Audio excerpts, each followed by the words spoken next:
Question क्या है, दर्शाइए अपरिमेय संख्या, यही है सवाल ना। उसमें पहले एक थ्योरम है 1.3, क्या बोलता है थ्योरम कि मान लीजिए p एक अभाज्य संख्या है। उसने बोला है कि p कैसा संख्या है भाई, अभाज्य संख्या है। ये बताओ अभाज्य संख्या क्या होती है, क्या चाहिए, जो भी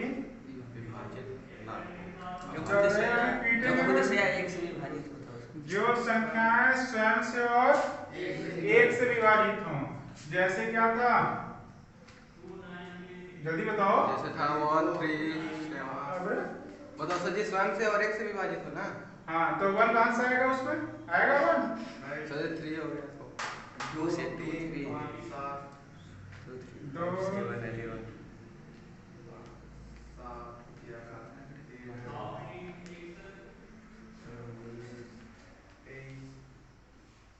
इस तरीके से संख्या जाएगा इंफिनिट तक। ये संख्या क्या है, p है।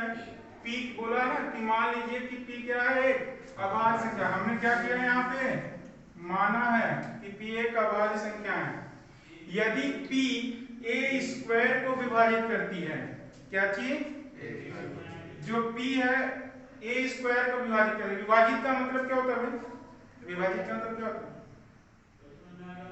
हाँ जल्दी बताओ क्या होता है भाई, श्वेता, जो कट जाए मतलब भाग। विभाजित का मतलब होता है भाग। तो मतलब वो बोल रहा है कि a स्क्वायर क्या है, p से कट जाए। a स्क्वायर किससे कट जाए, p से। इसका मतलब हम p से a में क्या करेंगे, भाग करेंगे, यही है ना। और वो a स्क्वायर क्या हो जाना चाहिए, कट जाना चाहिए। तो p a को भी विभाजित करेगा।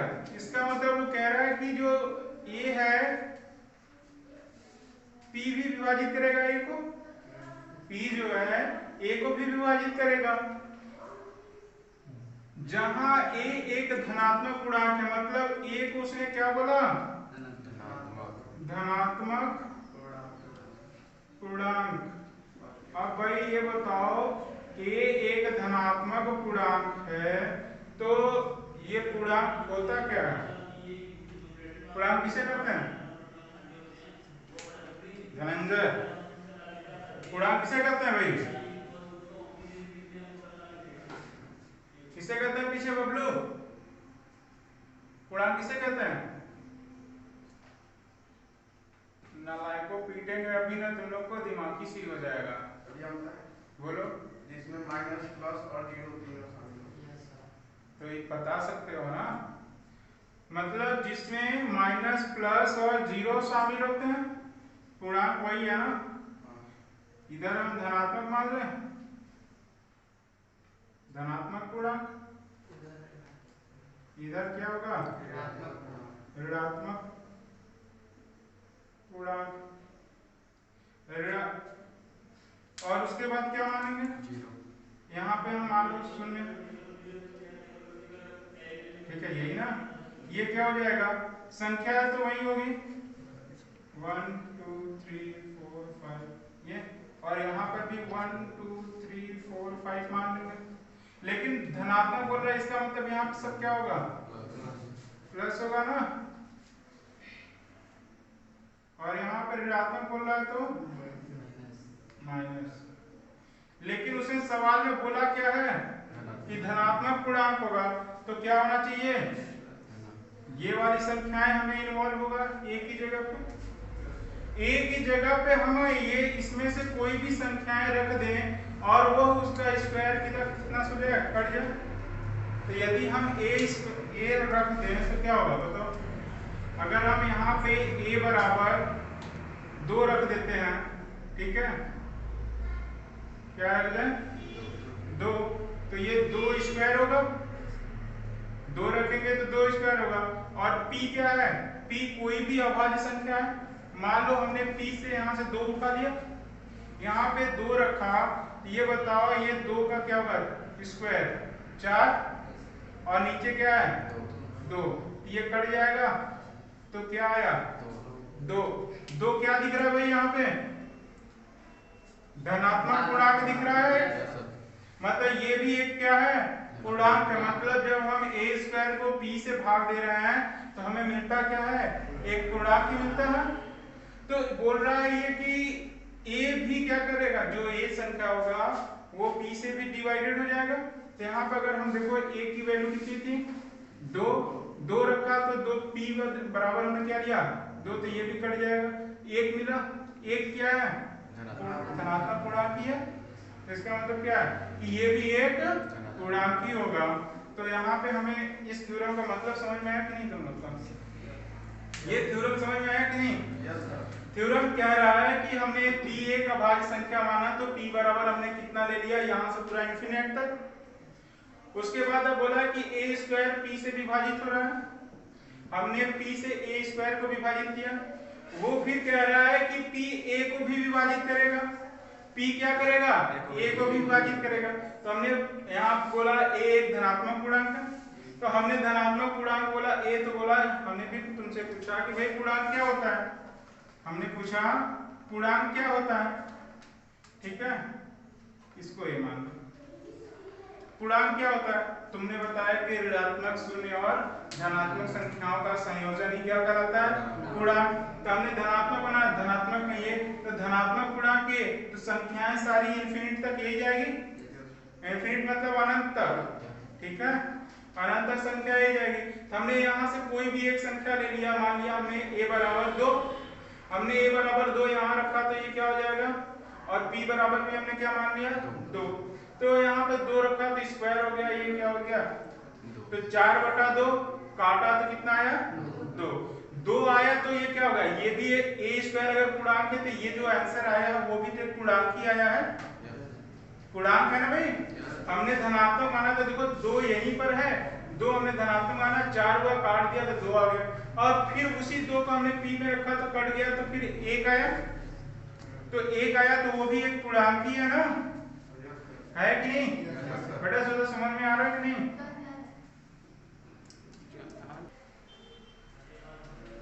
तो ये थ्योरम समझ में आया तुम लोग को।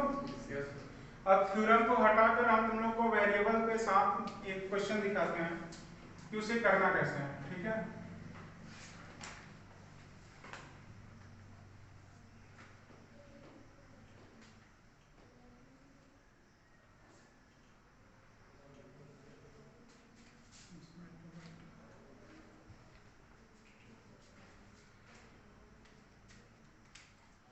मान लो कि कोई क्वेश्चन रहेगा, हमारा दिया रहेगा कि दर्शाइए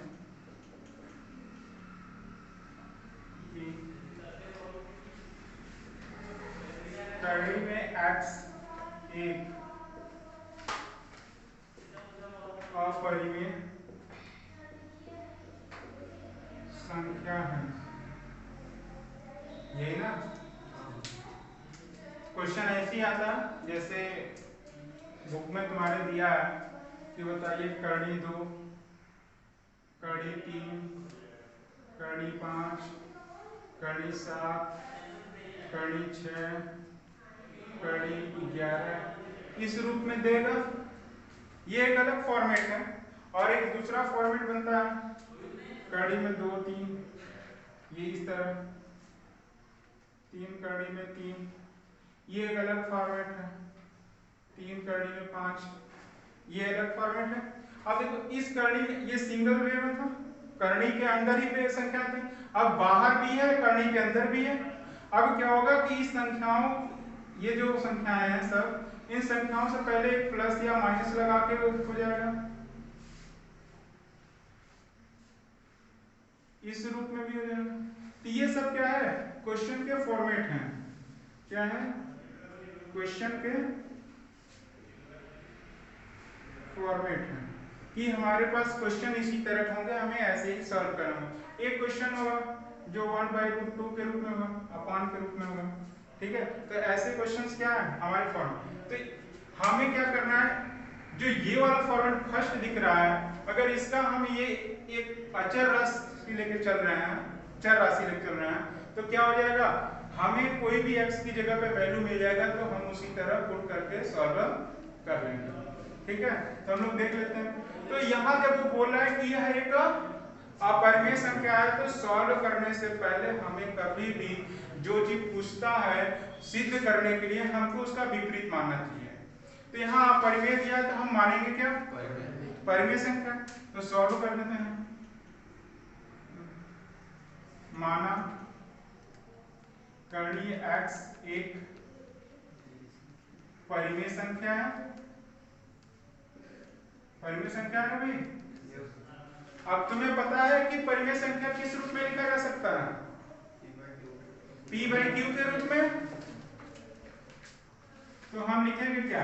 करणी में x बराबर p/q, और इसको हम ब्रैकेट में लिख सकते हैं कि जो q है वो नॉट इक्वल क्या होगा? 0। तो यहाँ जो p और q है वो क्या है? पूर्णांक है। अभी हम पीछे देखे हैं कि हम p/a जो लिखते हैं, p हमारा क्या है? एक a/p। जो a है वो क्या है? पूर्णांक है, और p क्या था? अभाज्य संख्या थी। तो यहाँ पे जो है ये दोनों आपस में पूर्णांकी तो है। जब एक परिमेय संख्या होती है तो परिमेय संख्या है तो पूर्णांकी होता है, ठीक है। तो यहाँ पे क्या हो जाएगा? p और q पूर्णांक हैं और सहअभाज्य भी हैं। सहअभाज्य हैं। सहअभाज्य का क्या तात्पर्य? सहअभाज्य का तात्पर्य यह है कि सहअभाज्य हमें बताता है कि किन्हीं दो संख्याओं का HCF कितना होना चाहिए? 1 होना चाहिए। सहअभाज्य का तात्पर्य होता है कि जब दो संख्याएं यहाँ p और जो q है, इनका जो HCF होगा वो कितना होगा? 1 होगा। 1 होना चाहिए। अगर 1 होता तो जैसे यहाँ पर सहअभाज्य क्या हो सकता है? जैसे हम बोल दें 3 4, ये दोनों संख्याओं के बीच का देखो HCF कितना, सहअभाज्य कितना होगा? 1 ही होगा ना। कॉमन क्या दिख रहा है यहाँ पर? 1। मतलब कह सकते हैं यहाँ पे इनका कोई उभयनिष्ठ संख्या नहीं होनी चाहिए। 3 4 के बीच में कोई उभयनिष्ठ आ रहा है? अगर इनका गुणनखंड करो तो 1 into 3 कर सकते हो, 1 into 4। यहाँ पे इनका जो दिख रहा है ये क्या है? 1 ही कॉमन है, जो कि दिखाई देता नहीं हमें। अगर हम लिखें तो ठीक, नहीं लिखें तो 15 16 चाहे 18 19 कोई भी संख्या, 7 8 ले लो। 7 8 क्या है? इनका भी अगर करो तो क्या निकल जाएगा? 7 8 कितना आ जाएगा? 1 into 7 1 into 8। इसलिए ये बोला है कि सहअभाज्य संख्याएं, सहअभाज्य संख्याएं लिख लो ये, ठीक है। सहअभाज्य संख्याएं हैं। तो इस तरीके से तो अब हमें क्या करना है? अब ये करनी वाले नंबर्स को थोड़ा पक्षांतर कर ले। अब कैसे करना? इसको यहाँ कर ले, इसको यहाँ कर ले, तो हम q के बराबर वैल्यू निकालेंगे ना, p/√x। अब हमें इस तरह मिल गया। अब हम क्या करें? दोनों पक्षों का वर्ग करने पर, क्यों भाई वर्ग कर रहे हैं? वर्ग क्यों किया जा रहा है? वर्ग करने का रीजन बताओ। वर्ग इसलिए हम कर रहे हैं बच्चा कि यहाँ पे जो भी संख्याएं हैं ये करणी में है, और करणी से कोई संख्या नहीं कटती। तो इस करणी को हटाने के लिए हमें क्या करना पड़ेगा? स्क्वायर करना पड़ेगा। करणी से कोई संख्या काट सकते हो? मैंने यही लिखा 4/√3 या √2 ही लिख दिया। तो क्या तुम अब इससे काट दोगे इसको? नहीं ना कटेगा।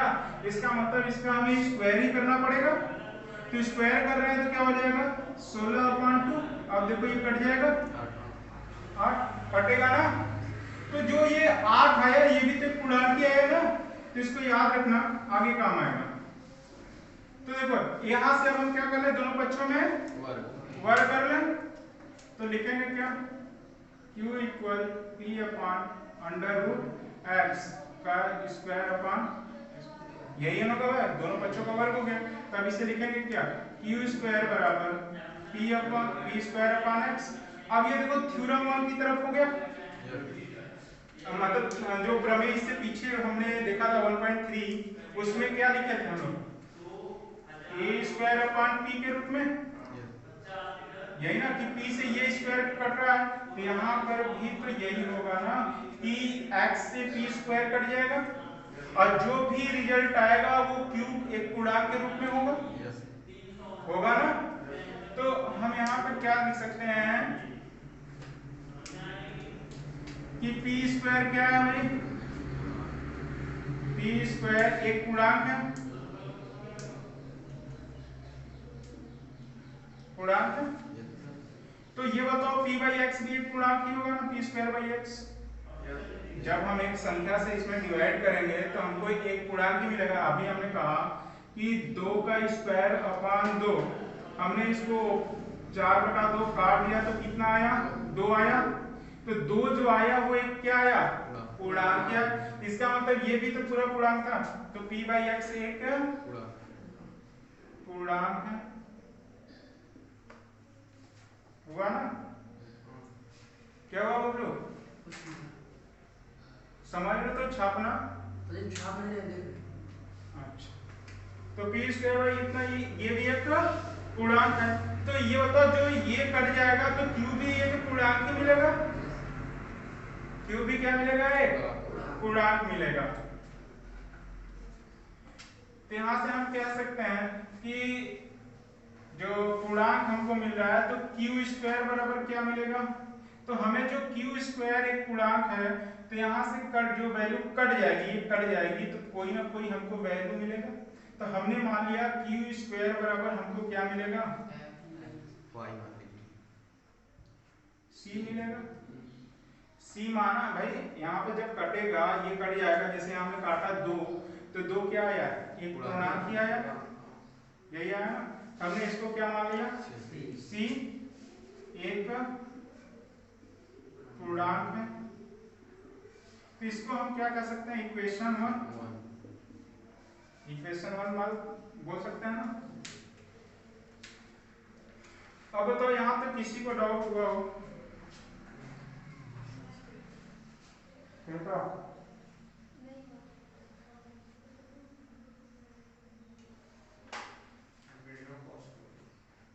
क्या चीज? तेरा ये गलत हुआ, एक मिनट रुक जाओ। देखो भाई, हमने बोला है कि p एक पूर्णांक है तो p स्क्वायर बाई एक्स भी एक पूर्णांक होगा।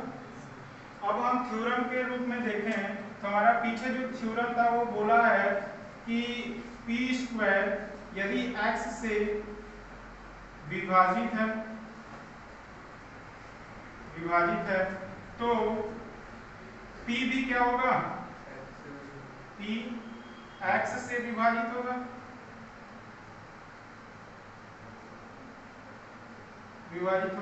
प्रमेय कौन से? 1.3 से, यही ना। तो जब ये x है तो हम यहाँ बोल सकते हैं कि जो भी रिजल्ट आएगा वो x के रूप में आएगा। तो हम कहेंगे क्या कि p इक्वल टू जो हमें रिजल्ट मिलेगा वो c के रूप में मिलेगा। c एक पूर्णांक है लेकिन कट किससे रहा है? x से, तो वो संख्या x यहाँ लिख लें। तो हम यहाँ लिखेंगे c एक क्या है? पूर्णांक है। ठीक, अब इसे क्या करें? यहाँ पे सॉल्व करें कि p की वैल्यू को समीकरण 1 में रखने पर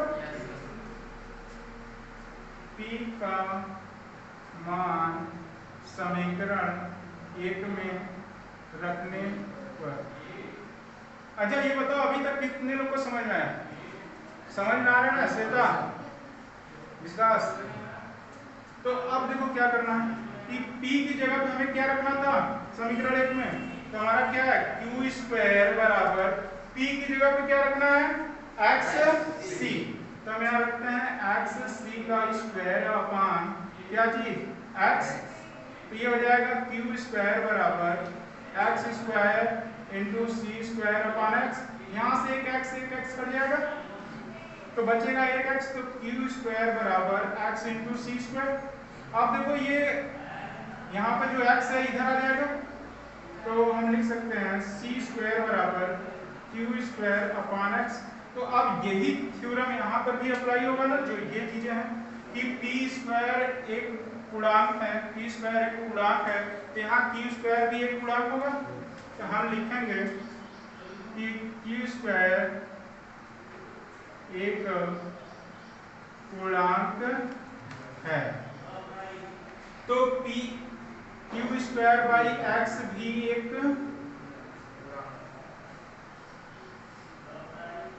पूर्णांक है। तो हम ये भी कह सकते हैं कि पी स्क्वायर एक्स से विभाजित है, तो यहाँ लिख सकते हैं ना क्यू स्क्वायर एक्स से विभाजित है, क्यू स्क्वायर एक्स से विभाजित है, पी स्क्वायर क्या है एक्स से विभाजित है,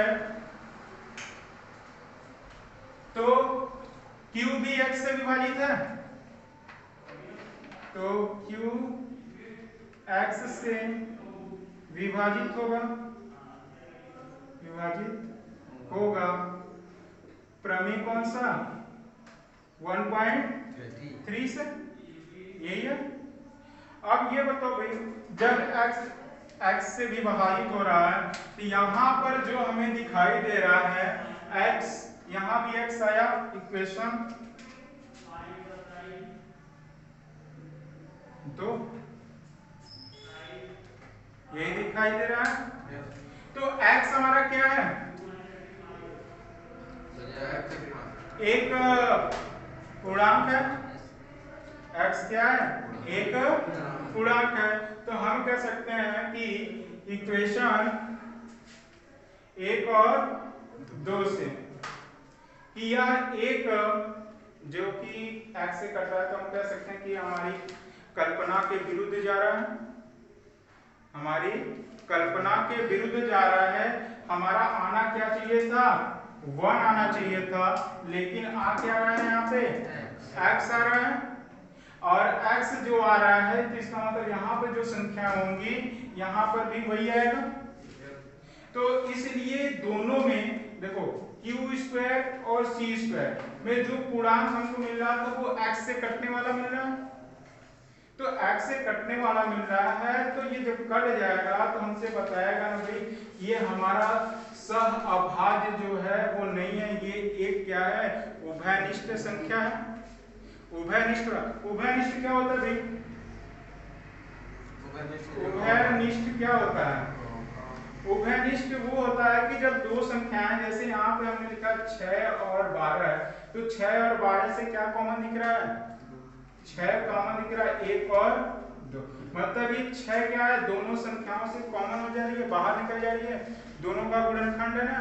लेकिन हमें सहभाज्य लाना था, सहभाज्य सिर्फ क्या होना चाहिए 1, लेकिन यहाँ पे आ क्या रहा है x के रूप में आ रहा है, किसके रूप में आ रहा है x के रूप में आ रहा है। तो हम लोग देखते हैं क्या लिखेंगे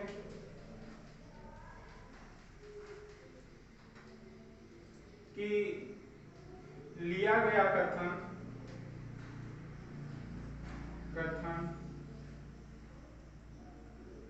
हमारी कल्पना के विपरीत है, क्या है विपरीत है। तो यहाँ पे जो P और Q है, P और Q का उभयनिष्ठ x है, यही ना, लेकिन P और Q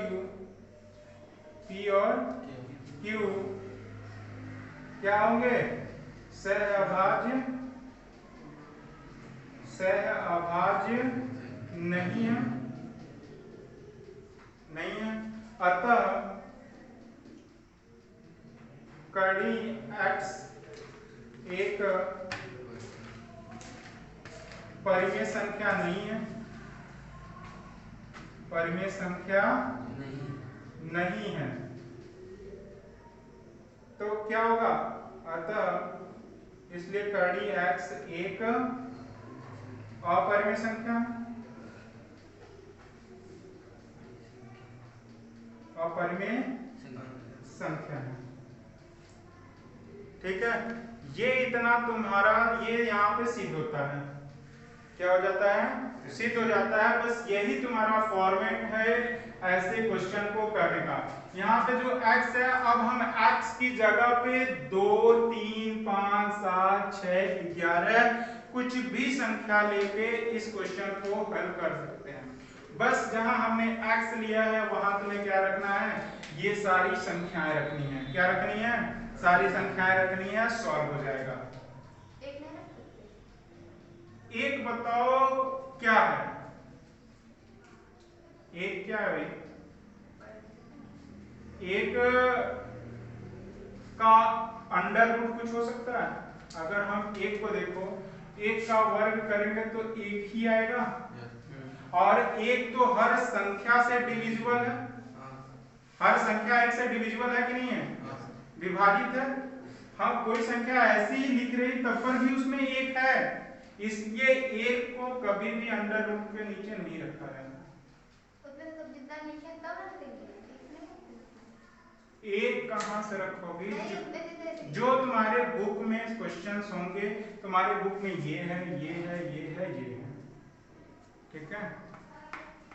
तो अगर ये समझ में आ गया हो तो मैं एक क्वेश्चन लेकर बताऊं अंडर रूट 2 का, अंडर रूट 2 का लेकर बता दे। तो जिसे नोट करना है नोट कर लो, जिसको स्क्रीनशॉट लेना है स्क्रीनशॉट ले ले।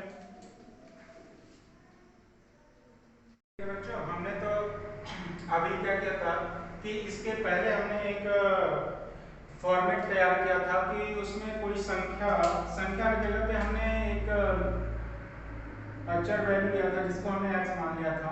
तो x की जगह पे हमें क्या करना था कि अब x की जगह पे हमें 2 3 5 6 7 11 मतलब x की जगह पे हमें इस रूप का मिलेगा। मतलब हमें x की जगह पे हमें क्या देना है, 2। इसमें से कोई भी चीज, कोई भी नंबर हमें मिल सकता है क्वेश्चन के लिए। Under root 3, under root 5, under root 6, under root 7, under root 11। इसमें से कोई भी हमें नंबर देकर पूछ सकता है कि पर अपरिमेय संख्या है या नहीं। तो हम लोग इसे देख लेते हैं कि सॉल्व कैसे हो। हमने अभी बताया था पीछे कि क्या कि भी हमें जब ये बोले कि यह अपरिमेय है, इसके विपरीत हम मान लेंगे। क्या करेंगे, विपरीत मानेंगे तो लिखेंगे माना कि करनी 2 क्या है, एक परिमेय संख्या है। क्या है भाई, परिमेय संख्या है। तो जब हमने इसको परिमेय संख्या मान लिया तो हमें पता है कि परिमेय संख्या क्या होती है, p/q के रूप में। तो हम इसे लिखेंगे क्या, करनी 2 बराबर p/q बराबर करनी 2 p/q। जहां हम लिख सकते हैं जहां q नॉट इक्वल 0 होना चाहिए, और p और q क्या है, p तथा q एक पूर्णांक है और यह सहअभाज्य है।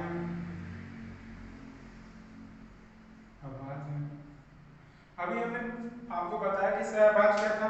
सहअभाज्य मतलब ऐसी संख्या जिनका HCF क्या होता हो, HCF 1।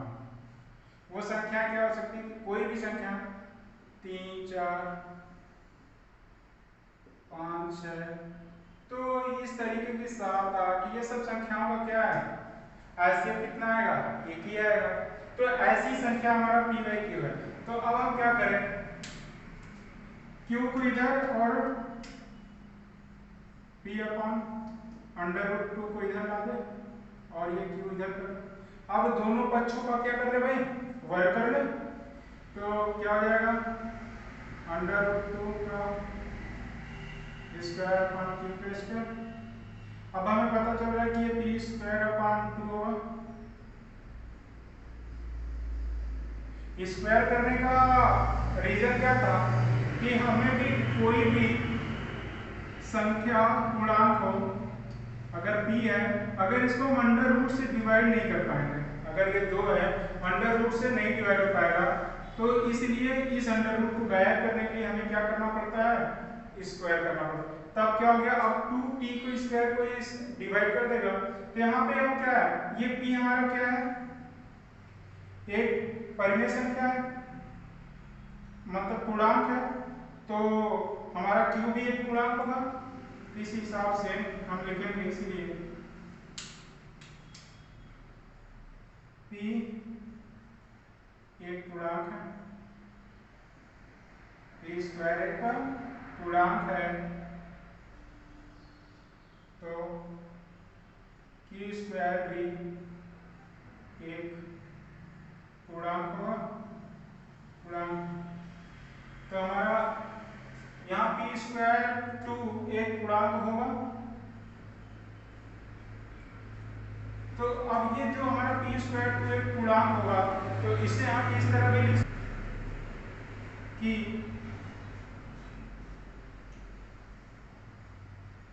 p स्क्वायर 2 से विभाजित है,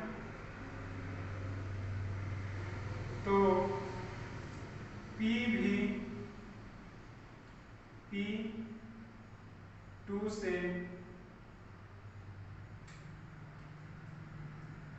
p स्क्वायर 2 से विभाजित है, तो p 2 से भी विभाजित होगा।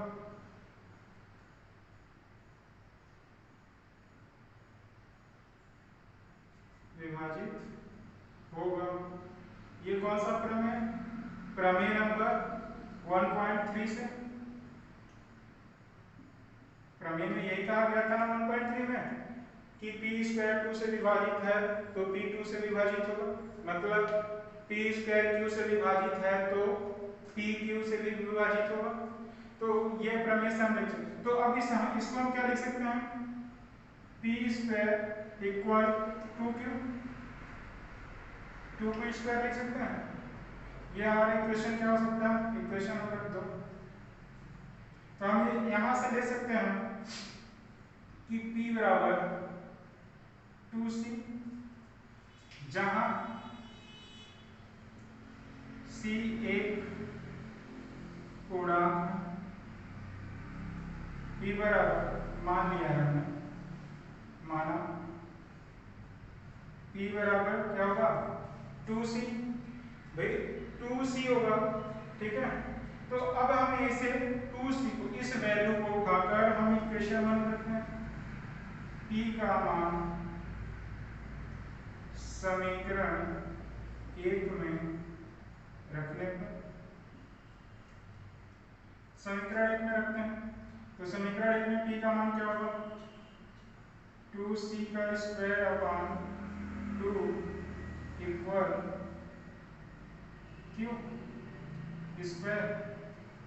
तब यहां से क्या हो जाएगा, हम लोग आगे देखते हैं, ये हो जाएगा 4c का square upon 2 equal q square. यहां से ये कट जाएगा तो बचेगा 2, तो 2c स्क्वायर बराबर q स्क्वायर, यहां से c स्क्वायर बराबर होगा q स्क्वायर अपॉन 2।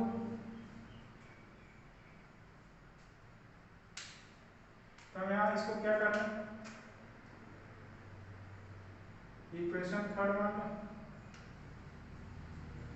अब ये देखो, यहाँ से हम बोल सकते हैं कि q स्क्वायर एक पूर्णांक है, तो q स्क्वायर बाई 2 एक पूर्णांक होगा,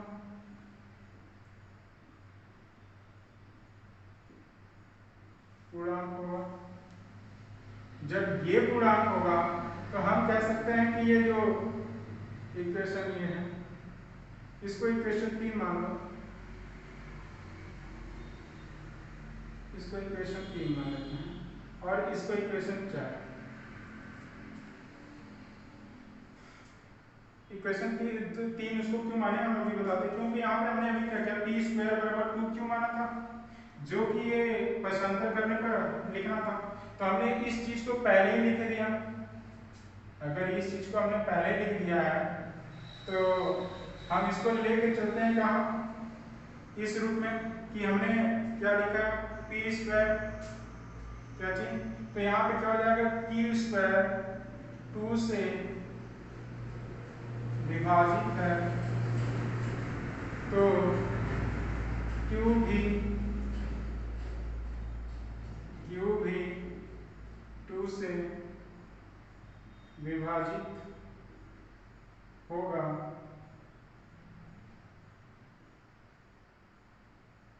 ठीक है,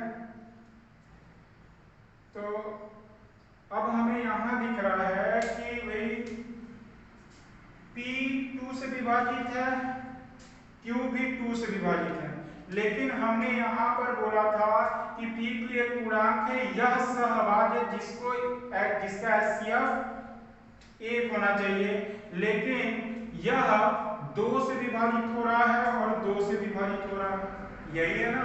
तो हम कह सकते हैं कि इक्वेशन फर्स्ट और फोर्थ से समीकरण 1 और 4 से स्पष्ट है कि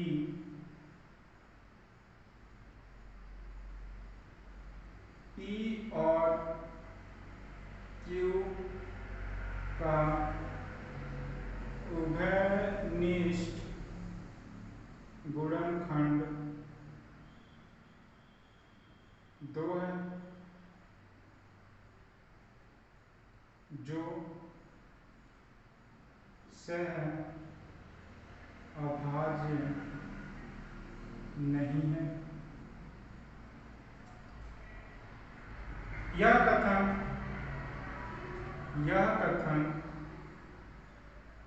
हमारी कल्पना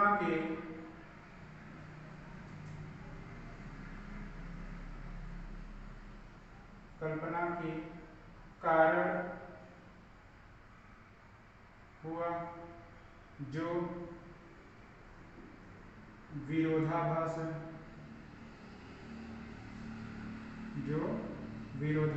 है, इसलिए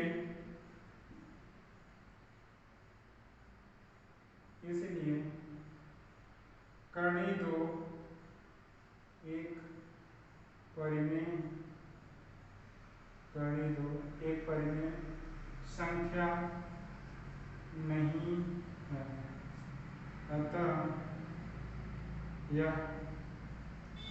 करनी दो एक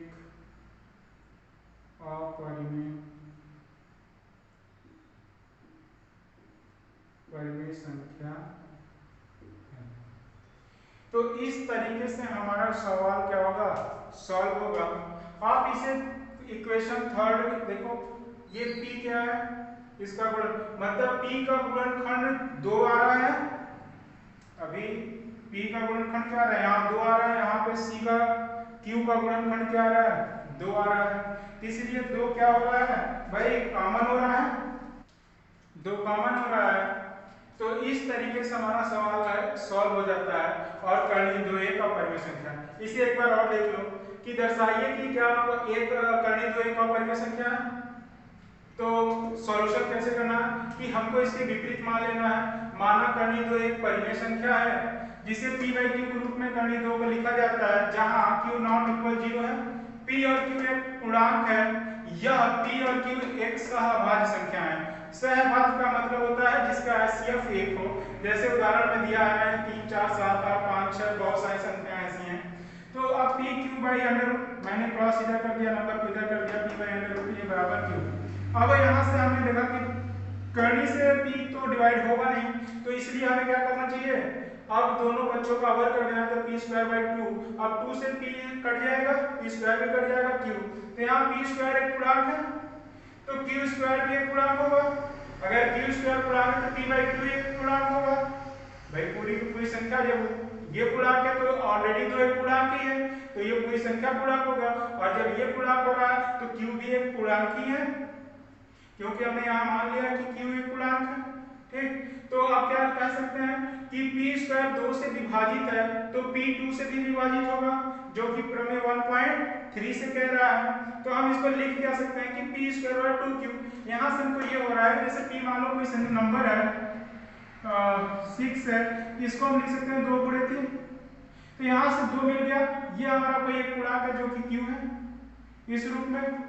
तो अब हम क्या करें, माना p बराबर 2c, जो कि c का है एक पूर्णांक है, तो p का मान समीकरण 1 में रखने पर तो p की जगह पर क्या रखेंगे हम 2c रखें स्क्वायर बाय 2 इक्वल q, यहाँ से 4c का 2c स्क्वायर बराबर q स्क्वायर, तो c स्क्वायर बराबर क्या हो जाएगा q स्क्वायर अपॉन 2, ये हो जाएगा। तो ये बताओ कि q स्क्वायर एक पूर्णांक है तो q बाय 2 एक पूर्णांक होगा, ठीक है। तो प्रमेय q स्क्वायर 2 से विभाजित है तो q भी 2 से विभाजित होगा, ये ठीक होगा। तो अब हमें क्या लगा, समीकरण 1 से 2 कॉमन हो रहा है, यहाँ से 2 कॉमन मतलब p हमारा क्या हो रहा है 2 से कट रहा है और q भी हमारा 2 से कट रहा है, लेकिन उसे कटना क्या चाहिए था 1 से, इसलिए समीकरण 1 और 2 से स्पष्ट है कि p और q का उभयनिष्ठ गुणनखंड 2 है जो सहभाज्य नहीं है। तो जब सहभाज्य नहीं है तो यह कथन हमारी कल्पना के कारण हुआ और जो विरोधाभास है, इसलिए कर्णी 2 एक परिमेय संख्या नहीं है, अतः कर्णी 2 एक परिमेय संख्या है। तो इस आधार से मैंने आपको इससे पहले एक फॉर्मेट बताया था, उस फॉर्मेट को फॉलो करके आप सिंगल नंबर के अंडर रूट को आप सॉल्व कर सकते हैं, इसमें कोई दिक्कत नहीं आएगा। आपको 2 के जगह पे अब आपको 3 रख देना है, 3 के जब 5 आएगा तो 5 रख दीजिएगा, 6 आएगा तो 6 रख दीजिएगा। और तो अब क्या करना है कि तुम लोग इस चीज को घर पे जाके अच्छे से प्रैक्टिस करना कि ये सब क्वेश्चंस को कैसे सॉल्व करना है। समझ में आया? तो आज के लिए हमारा इतना ही रहेगा, ठीक है। कल इसके आगे हम सेकेंड फॉर्मेट पढ़ेंगे। सेकेंड फॉर्मेट में हम क्या पढ़ेंगे कि इन नंबरों के साथ अगर कोई भी नंबर बाहर से अगर जुड़ जाते हैं, उनका मल्टीप्लाई हो जाता है, तो उन्हें हम कैसे सॉल्व करेंगे, ये वाले फॉर्मेट को पढ़ेंगे। मतलब कल हम चाहेंगे तो इस सारे फॉर्मेट इसका क्लियर हो जाएगा। तो आज के लिए इतना। अगर आपको वीडियो पसंद आए बच्चों तो आप इस वीडियो को लाइक कीजिएगा, अपने दोस्तों में से शेयर कीजिएगा, और अगर इस चैनल पर आप पहली बार आए तो इसे सब्सक्राइब करके बेल आइकन को भी दबा लीजिएगा। ठीक है, आज के लिए इतना ही, धन्यवाद।